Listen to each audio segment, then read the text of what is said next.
ఆదోనిలో ఉన్నటువంటి పారిశ్రామికవేత్తలు కొంతమందే ఉంటారు. వాళ్ళు కూడా నష్టాల పాలైతే ఇబ్బంది పడతాం.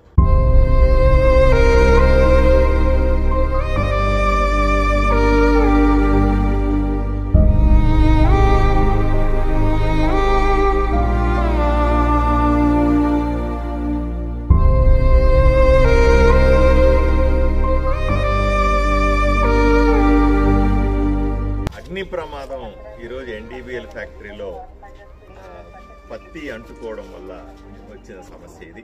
మనం ఊహించని విధంగా మంచి సీజన్లో ఇప్పుడు ఎక్కువ మంది పత్తి తెస్తూ ఉంటారు, ఇక్కడ ఎక్కువ వర్క్ జరుగుతూ ఉంటుంది.